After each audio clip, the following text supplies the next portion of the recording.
one time in middle school. He's like, here, you want to help me pass these out? And he'd give us pizza afterwards. Sure. So we jump into this guy's car. Your danger. Didn't your mom tell you not to get in cars with strangers? He offered us pizza. Hello, everybody. To our new listeners, welcome. To our old listeners, welcome back. We are the Prospective Potterheads. I'm Jenny B. and Terry T. And we're here to discuss our favorite fandoms, starting with and primarily featuring Harry Potter content. So if you like the content, like it. And if you love it, share it, subscribe, support. Today, we are going to be covering Harry Potter and the Sorcerer's Stone, Chapter 3, Letters from No One. Spoiler alert, while we're primarily talking about this chapter, it will interlace with every chapter, every book, because that's just even how the it movies works. And some of the movies and other books that we may or may not have read. Just spoilers on everything. Yes, lots and lots of spoilers everywhere. In the last chapter, he releases the boa constrictor. Or, just makes the glass disappear and the boa constrictor comes out. And so I think he starts off this chapter by saying that it was his longest punishment ever. And I feel like just living with the Dursleys is the biggest punishment ever that Dumbledore gave him. But he doesn't know that yet. Mm-hmm. But still, I'm just wondering how long the punishment was, because he said that he wasn't allowed out of his cupboard until after the summer holidays started. So do they keep him home from school during these punishments? I'm kind of what about truancy? He needs to go to school. Did they keep him home from school, or is he allowed out in the morning and then as soon as he gets home from school, they stuff him back in? I mean, he'd still have to go to the bathroom and stuff. So I would say aside from bathroom breaks in school, he just gets his meals fed to him through there. So I think that happens in a later chapter, right? Don't they stuff it through the cat flap? Yeah. That's book 2. So they probably just do something similar to that, where he still gets, access to those types of things. But then that would put Dudley's birthday somewhere in late May, early June. And I think we talked about doing a birthday chart. I haven't started one. Need to do that, because I know there is one. Because I've looked up, I wanted to know how old Bill was for some reason, or how much older Bill was than Ron. Mm-hmm. And I looked up birthdays, because you can look them up. Yeah. Maybe we'll just have to do a separate episode of just birthdays. When is everybody's birthday? Yes. The other thing that Harry marks the passage of time with is how much of Dudley's birthday stuff has been destroyed. Yeah. And I really find that kind of odd, because Vernon and Petunia really seem to care a lot about their stuff. They have to have, in later book, I think it's book 3, they talk about the new company car, and mm-hmm. Petunia has a spotless kitchen and very clean, very neat, very organized. And they have a lot of pride in how they look and stuff. So it baffles me that they don't care that Dudley just destroys very expensive things. Yeah, I have this note way down at when Harry goes into that room, but Vernon must make bank. He must make a lot of money, because Petunia doesn't work. She stays home, mm-hmm. and all of that stuff gets destroyed without any consequence to Dudley. And then they just replace it. And they have a 4-bedroom house, and they don't even use one of the bedrooms, mm-hmm. or 2 of the bedrooms, really. 2 bedrooms are just extra storage. Yeah, one of them storage, one of them is for Marge, where she stays, and she's hardly ever there. Yeah, she never comes. They talk in book 3 when she comes to visit, he talks about the last time was before he started Hogwarts. So it's right. Every couple of years they have a visitor. Yeah. It's can't Harry just stay in the cupboard for those couple of weeks when she comes to visit?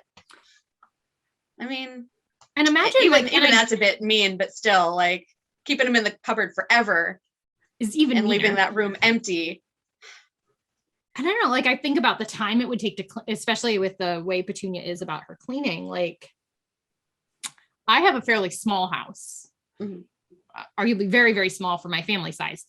And I know that I like it in the respect that while it gets messy very quickly, it also is very easy to clean. So Petunia probably spends a lot of time cleaning. She probably She probably does. It doesn't sound So- like much fun to me. The next thing I kind of have is after that whole like how little respect Dudley has for just about anything. Mhm. The other thing is he runs over Mrs. Fig on her crutches. Yes. Which I feel absolutely terrible. But then I got to thinking, like, Mrs. Fig is in contact with wizards all the time. Mhm. Why couldn't someone just mend her leg for her? Why she got to deal with the cast and crutches and all that fun stuff? Because they can magically heal muggles. They do it. Muggles go to St. Mungo's. Remember, Mr. Yes. Weasley was all excited about it. There might be muggles here. That is a good point. See, my point with Mrs. Fig was that she lives 2 streets away. Why is she just walking around like 2 blocks down? Like, if I'm on crutches, like I'm sitting back, my leg is up and I'm not going nowhere. If I have to, the porch to get the mail, like, but she's hobbling on crutches 2 blocks away. Is it because she's supposed to be checking in on Harry? Like, why else would she be there? Maybe she's If got to she's get laid cat up. food. Because we have Maybe. not yet determined the presence or absence of a Mr. Fig. Right. She could still drive though, right? Or is that just like a European thing where they walk most places, right? I can't say for sure about because I've never ever been to the United Kingdom, which makes me sad. But I in Italy, a lot of people like it's a lot of foot traffic, a lot of public transport. She's walking in book 5 too.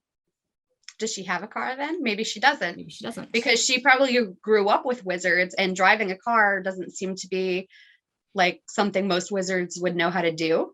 Because I think isn't like in the epilogue, Ron like it learns to drive a car and Hermione is like really impressed and he had to like confund even though he examiner. did drive a flying car at once in his life, you'd think that he would be fine taking Yeah, a driver's test as an adult, but I don't know. Poor Mrs. Fig. it still doesn't seem like and one of the who was it when the Dursleys go to leave and he says, I assume you can drive, and he's like, very clever of you, sir. Like, so I don't think the wizards typically drive, and if Mrs. Fig grew up in wizarding homes, even if she's a Mhm. non-magical, she probably doesn't know how to drive, so she might just need to get everywhere on foot. Yeah, Sometimes like these things, like they pop into my head when I write down my notes, and then until we talk about them, like I work it out. and I didn't even think about that, like the driving being like I was just like, oh, she's always like you never see her in a car, so I just didn't even think anything of it. So that's not something that even crossed my mind. So it's summer holiday, and Dudley's gang hangs out at the house all the time. So I like how Harry calls it their favorite sport of Harry hunting. Mm-hmm. And he spends a lot of time out of the house, which again, I'm a slightly more overprotective parent, I guess, because I have a 10-year-old and she's allowed in the yard. But we see this a lot in book 5, which he's older, he's a teenager. But I feel like it's the same, like he wanders the neighborhood. But this is also in the 90s. True. And so he probably goes a lot of different places because that's just the way that era was. Like, And you I got your guess- latchkey kids.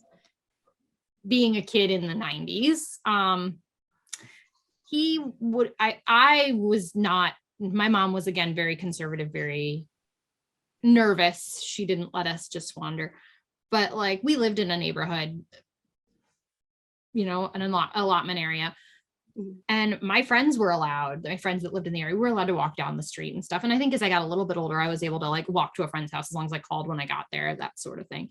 But I feel like the Dursleys don't like keep tabs. There's not like people watching out for him. He just is, there you go, out and about. Yeah. Because I don't think they care if anything happens to him. Well, I mean, like, and I don't know if we covered this like one-on-one or if it was in the last video, but like my mom, I was home by myself when I was 10. Mm-hmm. I would ride my bike to and from school. Like, school was a good probably a half a mile to a mile away. So, but when you're 10, that's a whiles away. It's a few blocks, it weaving in and out of things. It's not a straight path. Yeah.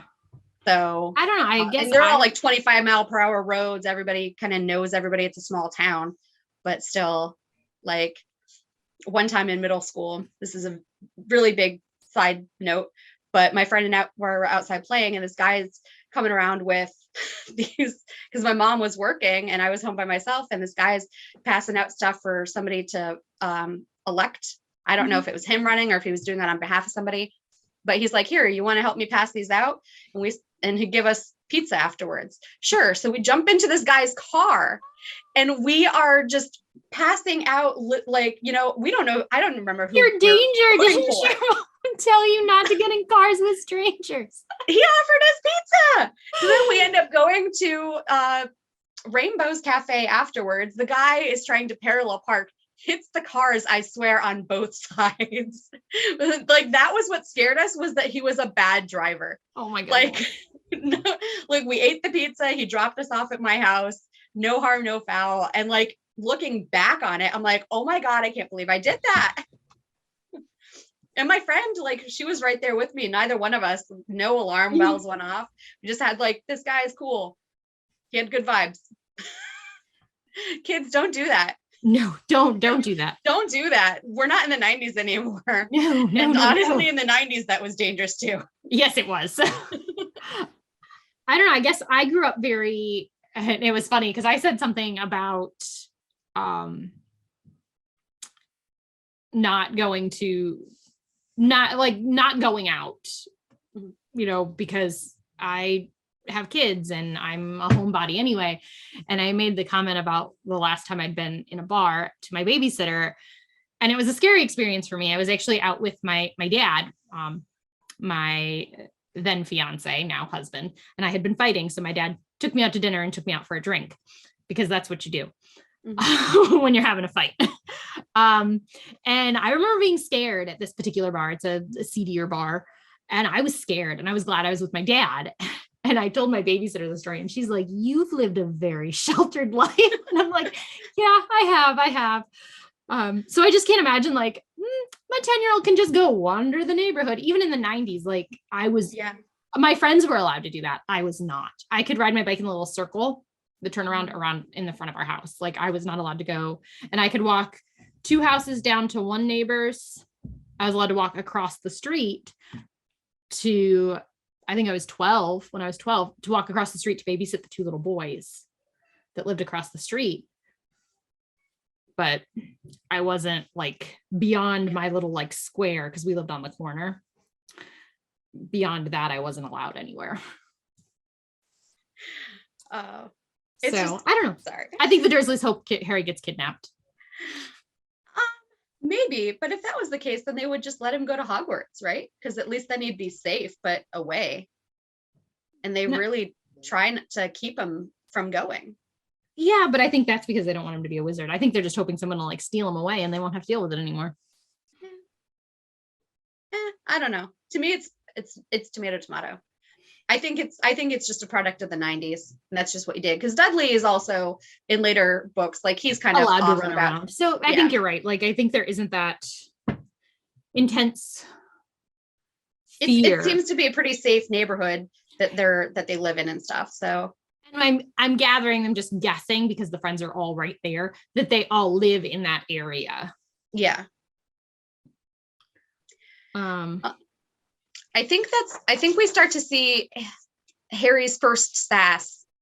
And I think we mentioned this in the last one. Oh yeah. Is, like, with the toilet. Mm-hmm. So that comes up in this. I do love that. He does have this sharp wit to him. And you see it again, like, he gets sent to Mrs. Figg's, and she let him watch TV and eat chocolate cake that tasted like she'd had it for a year, which I think is a great descriptor of this, like, old stale cake. But it wasn't so bad, he said. But the reason he's there is because Petunia's taking Dudley to London to get his new school uniform, which is what maroon tailcoats and orange knickerbockers and straw hats called boaters. Mm-hmm. And you know, Vernon's like, oh, so proud, and Petunia's crying, and Harry's sitting there, and he says he didn't trust himself to speak because he was afraid he'd already cracked ribs from trying not to laugh, which is hilarious. I do think, on a side note, like things they do well in the movies, and I know we'll cover a whole movie episode. I love the they show Dudley in the uniform, and I think they did a good job with the uniform. Yeah. I guess he also kind of gets a little sassy when he's like, when she's dyeing his uniform gray. Oh yeah. And I didn't realize it had to be so wet. And he'd already dared to ask a question. Right. Yeah. Which, I mean, if he knows that he's going to get in trouble for asking questions, the fact that he does give a little bit of sass here and there, the fact that he does ask questions, or even like in the last one, he mentions the motorbike. It's like he either doesn't learn or he just doesn't care enough. You know what I mean? And I mean, he's 10. Yeah. So he's young. I think sometimes it's easy to forget how young Harry is in these early books. And he always has a sense of maturity to him for his age.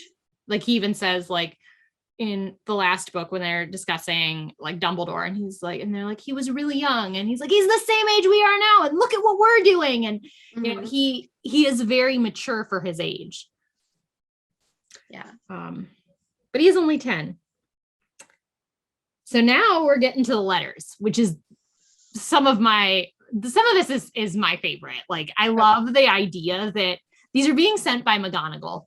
So I could just see her smirking as she's sending these increasing number of letters each day, finding creative ways to get them in the house. Like I could see her sitting at her desk, just kind of, because she does not like the Dursleys. Right.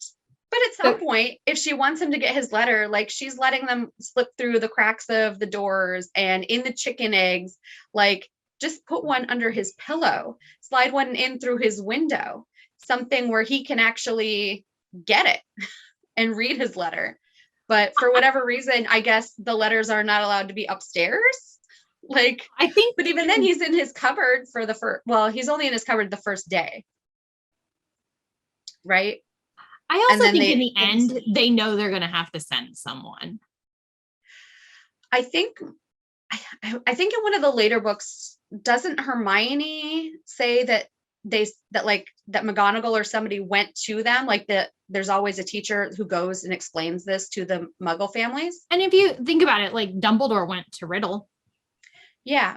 And I mean, and like, I know that, you know, Petunia knows that the Wizarding world exists. Mm-hmm. But they're still the worst kind of muggles imaginable. You know, McGonagall knows that because she watched them 10 years ago, sitting on the porch. So she knows that, and I'm sure if she knew anything about, you know, coming from Mrs. Fig or whatever, and obviously she knows he's not getting the letter because she keeps sending letters. I think it's a sense of torture to the Dursleys because she's got to know that this is bugging them. I just think that I think that they know in the end they're going to have to send Hagrid, but I think she's like, let me have a little fun first.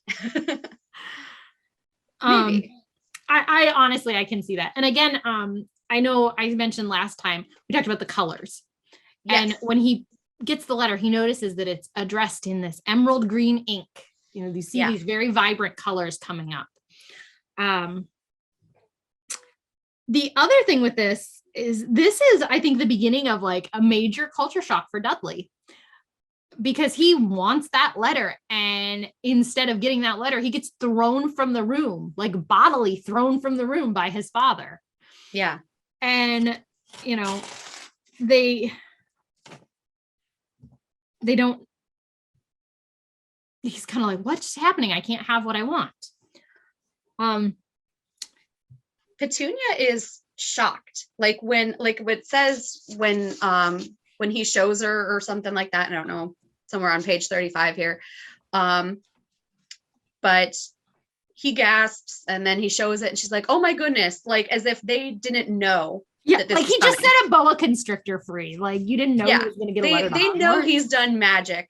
That's why they're trying to stomp it out of him. That's why they punish him for all of the weird things that he does. And Petunia, knowing what her sister was, knowing that the letters come at age 11, like this whole process by owls. Yeah. Like, why would she be shocked? She should have been like dreading this and expecting this, because Harry's gonna be 11. And I love how she has a logical answer to this. Like, she says, should we write back? Tell them we don't want? And Vernon's like, no, we're gonna do crazy things. And the crazy just starts happening. For someone who wants to seem as normal as possible, you have to think like he's missing work. Mm-hmm. Because he didn't go into work that day. He is sleeping on the floor by the front door. He's driving around like an absolute maniac. Yeah. And I mean, I guess it is the summer holiday, so Dudley's not, like, the boys aren't missing school and stuff, Dudley and Harry, but you just up and left your house. Yeah. And at one time he gets like he's so deranged with this stuff. When he's mailing up the letterbox, he starts nailing it in with fruitcake. Which makes me wonder what kind of cook Petunia is. Yeah. Either she's like not a very good housewife, or he's just like that batty at this point where he's trying to stop them.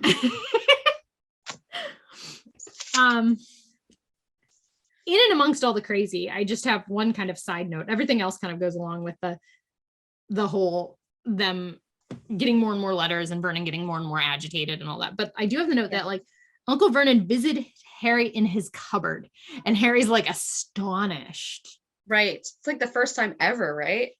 And the fact that when Harry has to go upstairs, he can carry all of his possessions in one trip. Mm-hmm. For as much stuff as Dudley has and as much stuff as Dudley breaks, Harry has an armful. Which is sad. Again. Yeah. So when Harry's trying to get his letter and he's shouting at them and he's like, it's mine, I want my letter. Mm-hmm. Like, is that the first time you think he's ever, like, I mean, giving them a little bit of sass or whatever is like one thing. Do you think this is like the first time he's actually like stood up to them? I'm wondering. I think that would have very much gotten kind of squashed out. Like he would have learned very early on that didn't work and it would result in severe punishment. Mm. I also, like, in and amongst this, have the note that Harry repairs that alarm clock. And I know we mentioned this, I mentioned this before we started recording. Like, one of the things when he's sorted is the sorting hat says, not a bad mind either. And I really think that this chapter, you see a couple instances of his sass and, he is really smart. I know he says in the next chapter when Hagrid's saying he doesn't know anything about anything or nothing about nothing, I think is how Hagrid says it, that he's like, I didn't get bad marks. Like, I'm not stupid. So I know when I read that, like, I'm like, I couldn't repair an alarm clock. Right. Me neither. And I almost imagine it being like one of the older, like old-timey wind-up alarm clocks too. Like, I don't imagine it being a digital alarm clock. Yeah, like gears. In my mind, I don't know why because it's probably digital because they always have the nicest of nicest things. But for whatever reason, in my mind, it's one of the old-fashioned with the bells on top. So you mentioned Petunia, like being kind of the rational one here. Mm-hmm. And I have a few notes on this because, and there are like different ends of this in the chapter too, because at one point, when he starts, it's on page 36. And when he says that we're going to ignore it, we won't do anything. And then she says, and then he cuts her off. And it's like, I'm kind of curious to see like what her rebuttal would have been. Mm-hmm. And if it would have, and I mean, story's got a story tell and kind of mystery and all that kind of stuff. But if she would have said something at that point, because I think Harry's not in the room at that point. No, they're listening. Him and Vernon are listening at the door. Yeah. But they don't kind of know that. So it's just between them. If she would have let something slip about him being a wizard, if Harry could have found out that way, if Vernon didn't interrupt her. Yeah.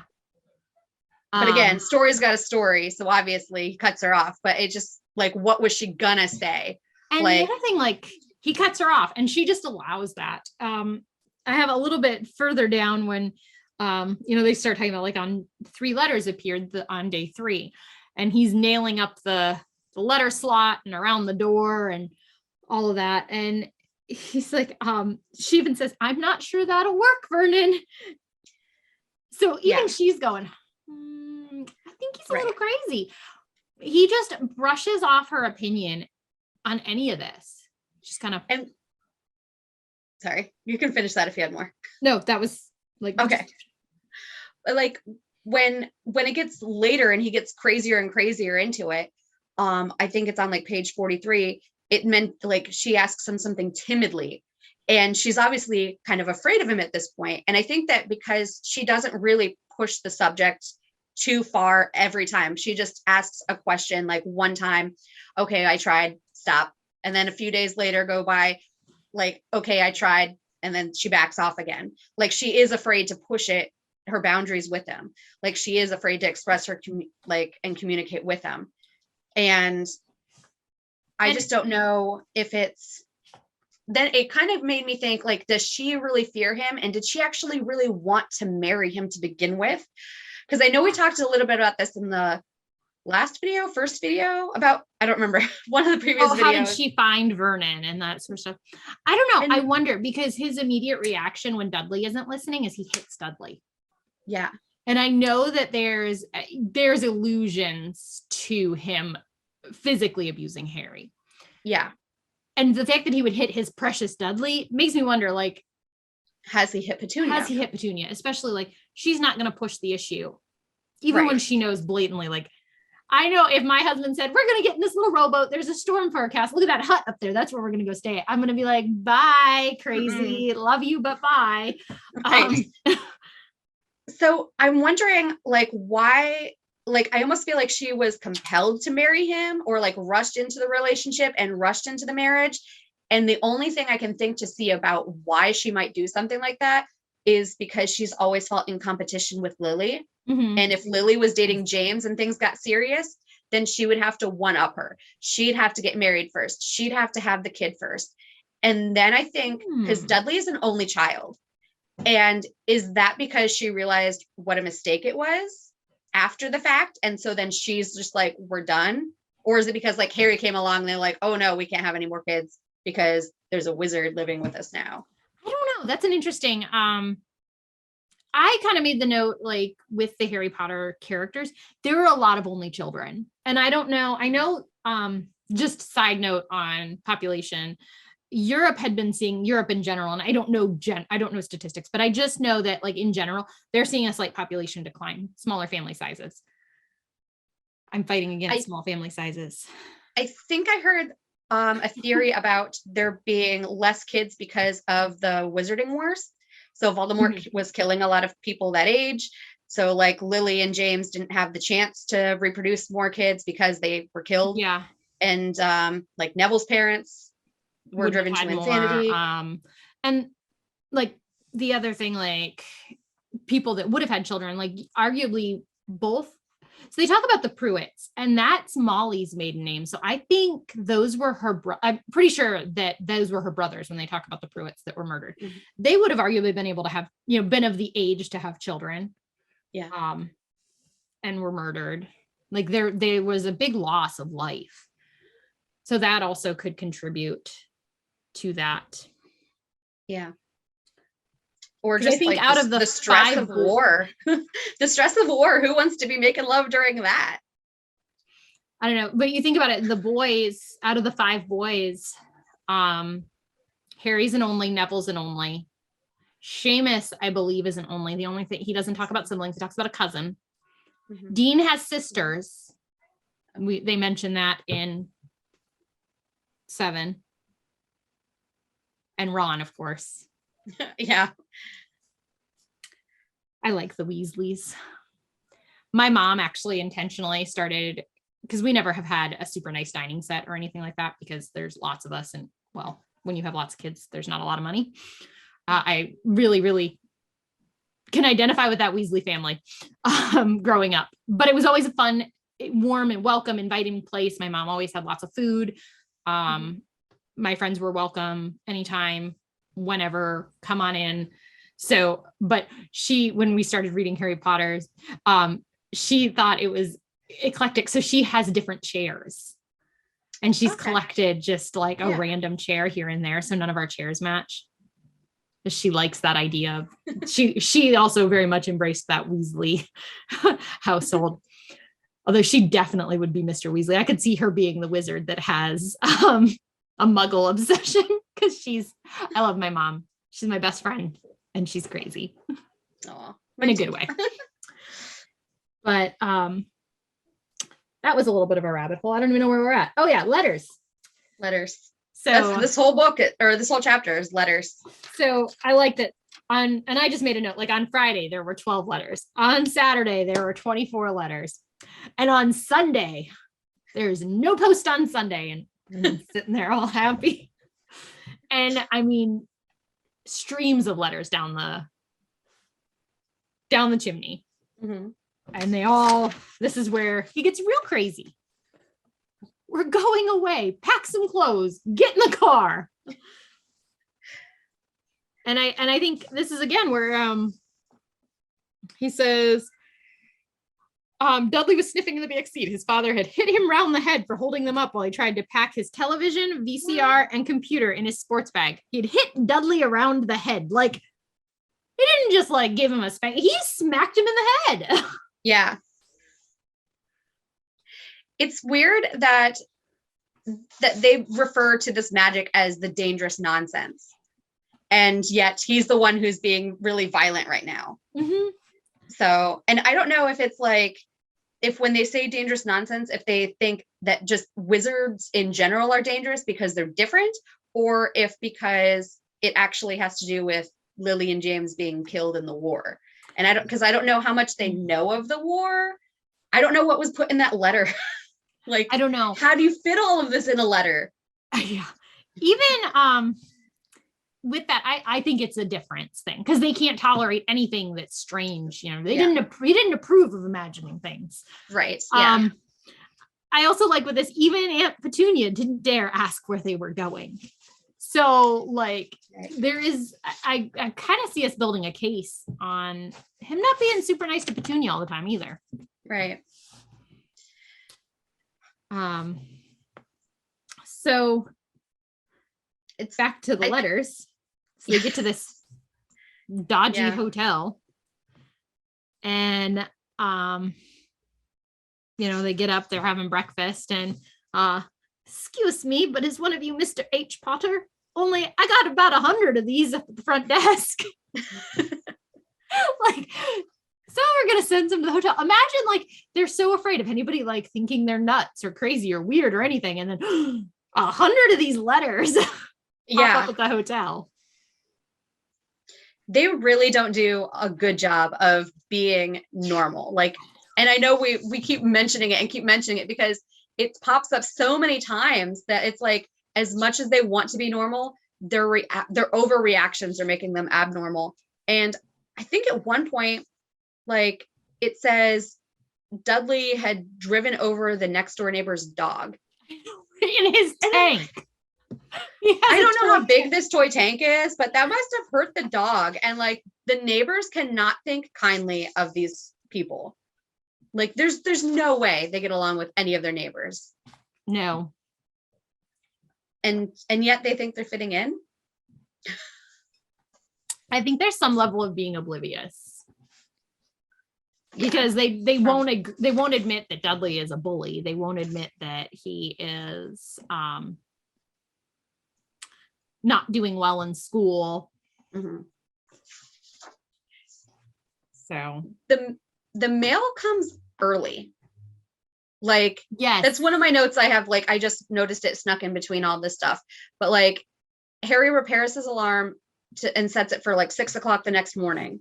And by the time he goes downstairs, steps on Uncle Vernon, and is told to go make the tea or whatever, like the post is already there and he's already shredding it up. So their mail comes at like 6 o'clock in the morning. Is that normal for like the post to come that early in other places? Because here it's like we get ours at like I think around 3 in the afternoon. And my mom delivered mail. She didn't even start her route until 8 o'clock, or she didn't even get to work, I don't think, till like 8 o'clock. Then she has to case it all up. And then by the time she's ready to deliver, like probably like 9 o'clock by the time she's on the road. Huh. She's I know retired now.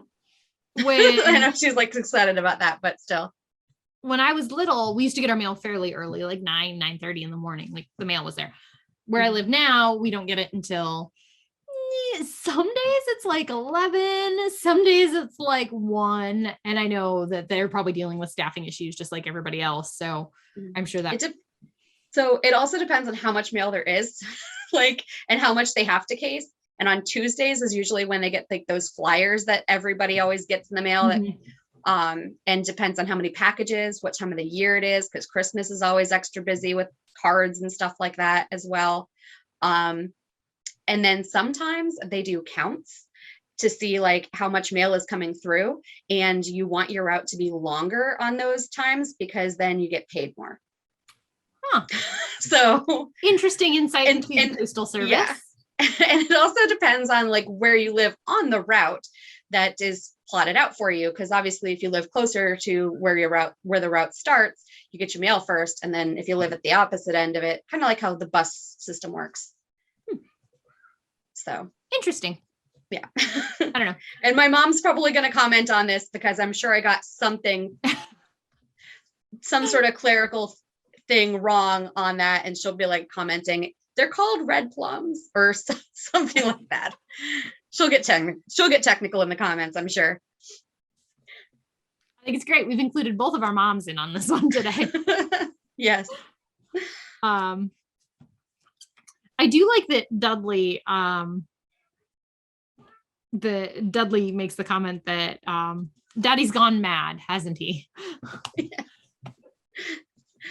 Ironically, though, they don't put Petunia's response to Dudley when he says that. Like, I can just see Petunia just going, Well, and she does in the movies. Like, that's like the way she just kind of like, yeah, like, don't say that out loud. right. And I know at some point, and it's before Dudley makes that comment. She says, wouldn't it be better to just go home, dear? Yeah. Like Petunia is very logical, rational through all this. Like she knows this is not going to work. Yeah. It's weird. I know this chapter is so much on letters, but I really don't feel like I have a lot of comments about the letters.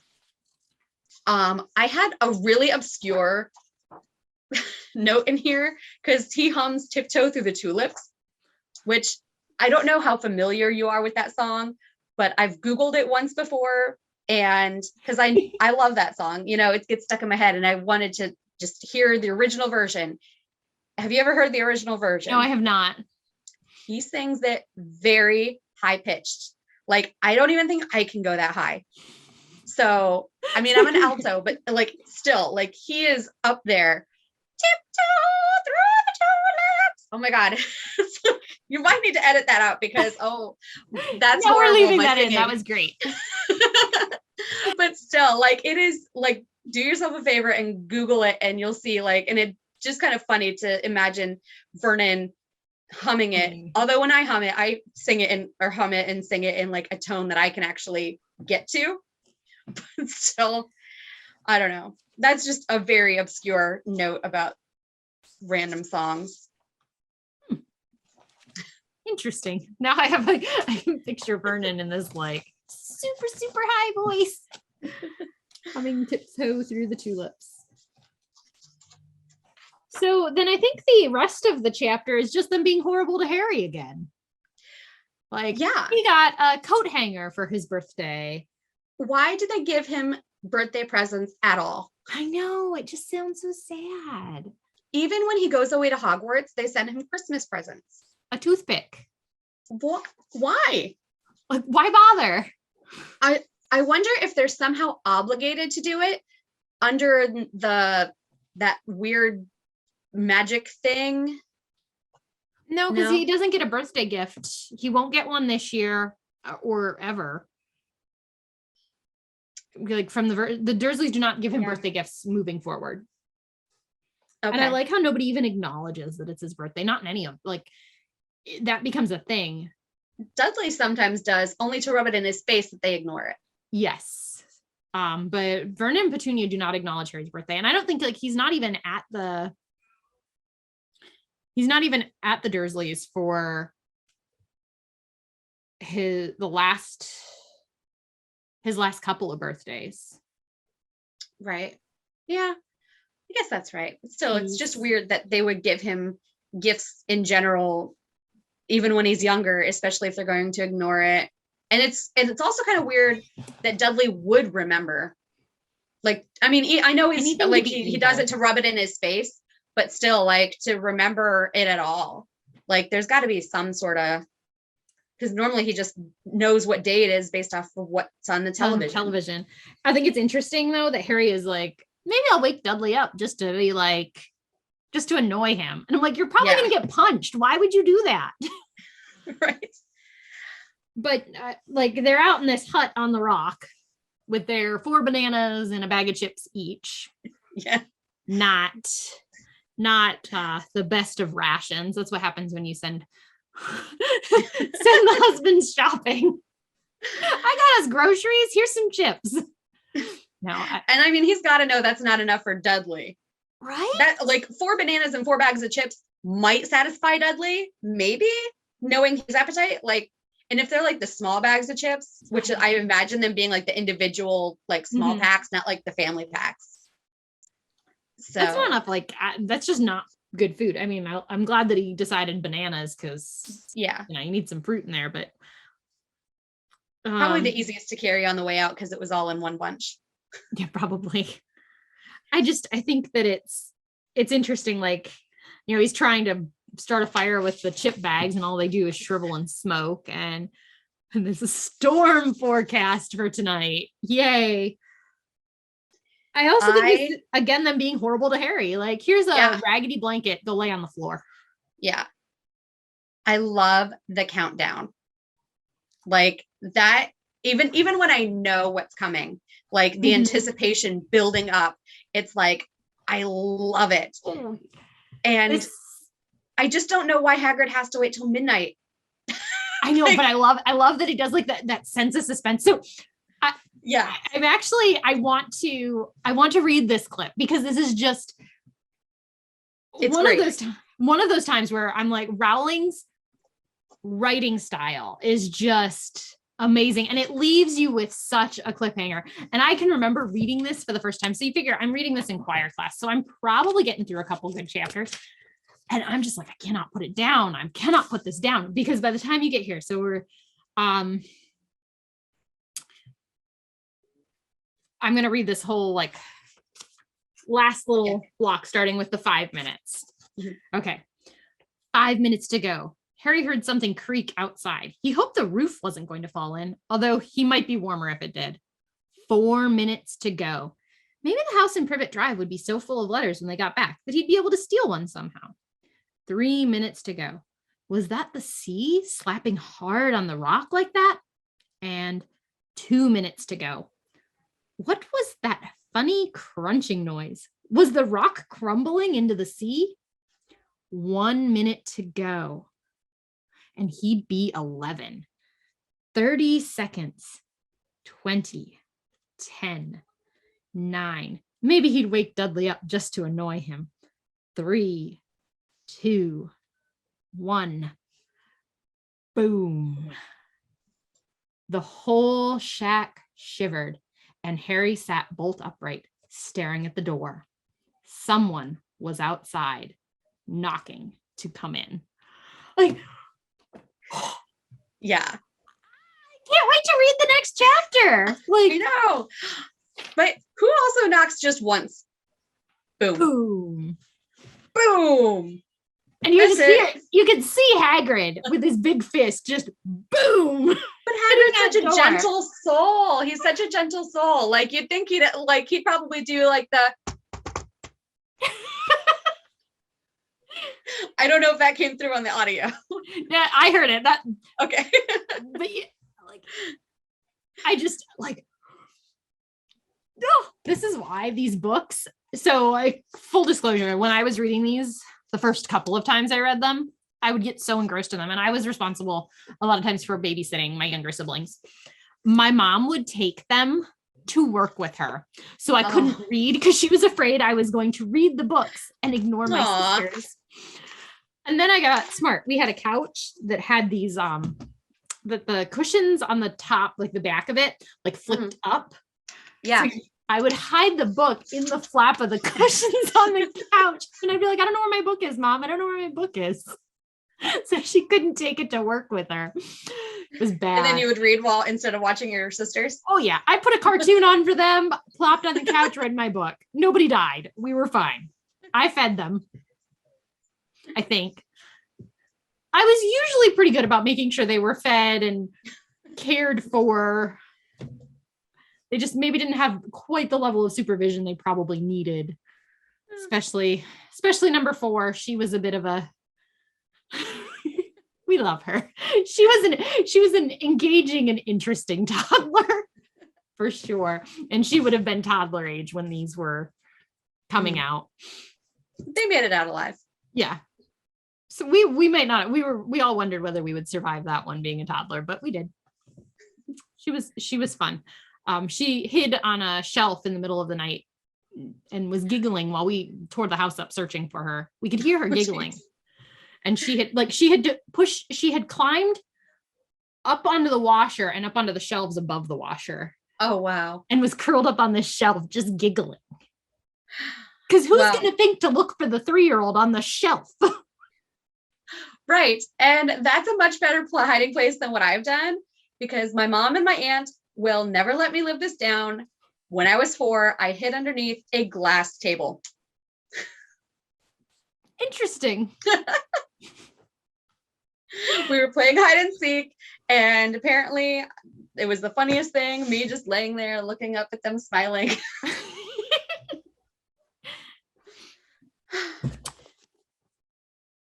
So those are all the notes I have aside from my comparison with the audiobook. That's kind of it for me. But I'm like, that cliffhanger. And I think this is where, like, if you're reading the book for the first time, which I hope if you're listening to this is not the first time you read the book. Right. Because we've got into several spoilers. A whole lot of spoilers. But I think that this is really where it got to be, I can't put it down. Yeah. This is where it really gets exciting. This is where you're like, oh my gosh, what's next? Right. Because I mean, even at chapter 1, arguably a lot of people, like, it's a very dense, there's a lot of stuff in it.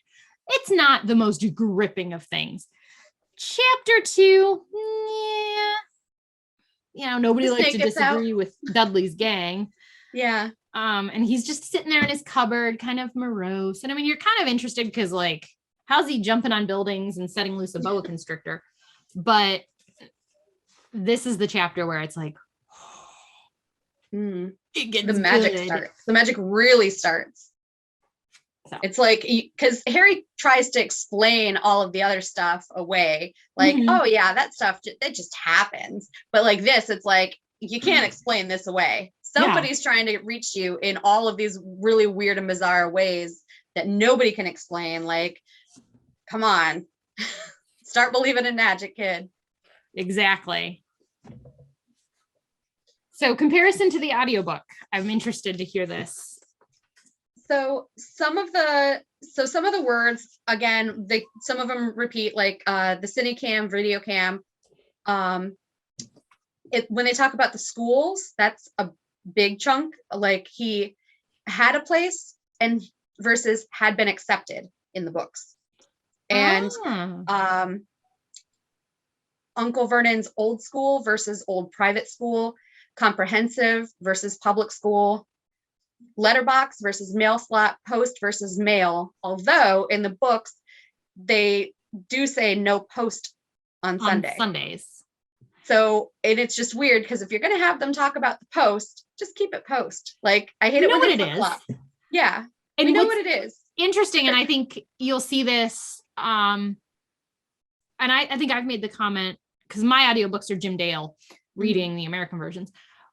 And I don't listen to 1 and 2 as much as I listen to the other books, largely because if I put 1 on in the it's over by the time the middle of the night comes around because they're not as long. But the more you get through, like in book 4, they do use the word dustbins. They call it a motorbike later on in the books. They post, I think stays as post most of the time. Yeah. And when they talk about when Dumbledore goes to see Mrs. Cole about Tom Riddle, he says, I'd like to offer Tom a place at my school. Mm-hmm. So that's interesting that that's a difference, whereas they didn't Americanize it later on. Right. And it's weird because in the movies, they also kind of flip flop between Americanizing things and keeping them the same. So my mom, her jumper in the second book or in the second movie. Yeah. They say Happy Christmas and then Merry Christmas. Like they switched to Merry Christmas, I think in the third, I don't know. I don't know when they make that switch. I don't know. So some of the other ones are holidaying and vacationing, which I thought holidaying was a really fun verb. I think I want to now refer to everything as going on holiday or holidaying. I want to use that British term more often. Not that we ever go on holiday. Holiday is like one of those terms like that. Again, it gets tricky. Like when they say garden and they mean garden, but like to us, it's a yard. Yeah. And so, and like we have our version of what a holiday is. So if somebody says they're taking a holiday, you're like, oh, but no, that's not the next major holiday isn't until Monday. You know what I mean? Like we're thinking of a specific one, not a vacation. But then they make these really random changes, like next doors instead of next door neighbors. And I think in that point, they're referring to the dog that Dudley ran over. So toilet versus bathroom, food mixer versus food processor, motorway, highway, video, VCR, multi-storied versus multi-level, a rowing boat or a rowboat. Like those small changes, I mean, we would get that. Like if you called it a rowing boat, Americans would probably get that. And it's probably good to like throw in some of those really random things that still make sense to us so that we can understand some of that culture. Yeah. You know, I think that's, I find the differences in language like fascinating. I love language interests me, period. I've taken a bunch of, I'm not proficient in anything, but I've taken a lot of different language courses. Like I took some Latin, I took some Italian, I took some French, took some Spanish, like, I just took a little bit of each because it's an interest of mine. I'm showing my Hermione side right now as a complete and total nerd a lot of the time. But so I find that this part of it, I'm like, I think I need to get the other audiobooks to listen to because I want to. It's really interesting and I love it. And like, and if you watch like say like Doctor Who and they have their British things too. And so, and I just love the accents. We joked that Evelyn was gonna develop a British accent because almost all the TV we watched when she was little was British television. We watched Top Gear. We watched Doctor Who. And then we were real big into Downton Abbey. So like that was kind of like what we watched. And I'm like, and then you got me reading Harry Potter all the time. Like our kid's gonna grow up with a British accent. I used to watch the In-Betweeners and then of course all the Harry Potter movies, they're all British, and then Simon Pegg movies. So, and Hot Fuzz and Shaun of the Dead were constantly playing. And it's like at some point, I don't know, like I think after watching probably Shaun of the Dead, and I will still refer to the television as the telly, and it drives Matt nuts. So he's like, you're not British, stop it. It's more fun to be British. It is. I feel like it would be. So we made a mistake 200 years ago. I know, right? Side note to anyone who, and I'm not sure if it'll come across on the audio because of the way I have my mic set up, but if you hear little like high-pitched noises, that would be my baby out in the other room. I can hear her very clearly. So just a side note in case anybody can hear that. I can't hear it. I don't know if you hear Luna playing on the piano. She's got one of like the toy pianos. I can hear that clearly. the interest of how things are going to happen in the background of our the last life. Yeah, the last thing I have on here is the pack of crisps versus a bag of chips. Oh yeah, crisps and chips. Mhm. Chips or fries. Yeah. Yes. Which is interesting. I always, for some reason, I always have to remember that with Rose in Doctor Who. I don't know. So I mix my nerddoms in my head a lot. It's easy to do. I I'm see. always constantly with the different books. I'm like, oh, that could kind of relate to that book, and that could kind of relate to that book, and that kind of relate to that book. And oh, this has a Harry Potter-esque feel to it. Yeah. No matter what else I read, it always comes back to Harry Potter. Like for whatever reason, I start like sorting them in my head. Like anytime you want to describe somebody in a fantasy world or in the real world, it's like, well, that wasn't very, Hufflepuff of them, or like, wow, that person is definitely a Slytherin. Or, whatever. So interestingly, we had the discussion. I had made a comparison earlier about Barty Crouch. I wonder what house he was in. I would think Ravenclaw. You think he's a Ravenclaw? He's very smart. Mm-hmm. That's why one of the reasons Percy looks up to him, he speaks like how many languages, and there's like a whole bunch of different things that they rattle off about him that we'll probably get into when we get to that book. Mm-hmm. But I would say Ravenclaw off the top of my head, because I don't remember what all those things were, because they listed a lot. He seems very worldly, very like knowledgeable about things. So and interesting, like, and then I wonder about his son, because pureblood was they were a pureblood family, and that's what like Dumbledore makes that comment. You just destroyed the last of this pureblood line. Mm-hmm. He talks about Fudge, or talks to Fudge. Sorry. That's another like spiraling off in my head. Yeah, we'll get to house. I was gonna start saying something, but it's like we're gonna get there. That's like a lot of my notes when I start writing them. I'm like, save it, like, because we're gonna really get in depth when it comes up at a certain point later. I can't wait till the Sorting Hat becomes a thing. Like, I know. I know. Oh, so many things with the sorting that I could get into, but I won't. I'll save it. Yes, we'll go in depth about houses and my theory on why houses are a thing for families and things like that. Like, we'll get there.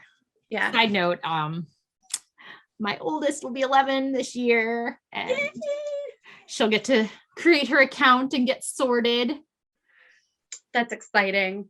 Because she is very excited about it. Actually, we've had quite a discussion about where she thinks she belongs, which house she identifies with. My youngest, or my second to youngest, he's only 5, but he thinks he's a Hufflepuff. Aww. He wants to be a Hufflepuff like his Aunt Cat. I told him he just likes it because of the proximity of the Hufflepuff common room to the kitchens. I like that. Sneaking in, hanging out with the house elves, munching on some cookies. That would be him. Yeah, that sounds like me. I'll keep an eye on him for you. All right. Well, I think that kind of wraps us up for this chapter. I feel like we were a little all over the place with this one. We were. And while this is the chapter that really like gets us some traction into this magical world, and like really gets like, this was where I'm like, I went from, it's a book, to, oh my goodness, I gotta read it. I'm up until 3 a.m. finishing it. I think it was a little less on content than some of our other chapters have been, mm-hmm. and some of them will be going forward. All right. Well, everybody, that is our perspective. So let us know what your perspective is in the comments below. And before we go, we'd like to thank our editor, Alan, especially in this episode. He's got a lot of work to do on it. Our families for giving us the time away. And of course, you, our listeners. And so remember to like, share, subscribe, and support. And until next time, stay safe, keep faith. Good night.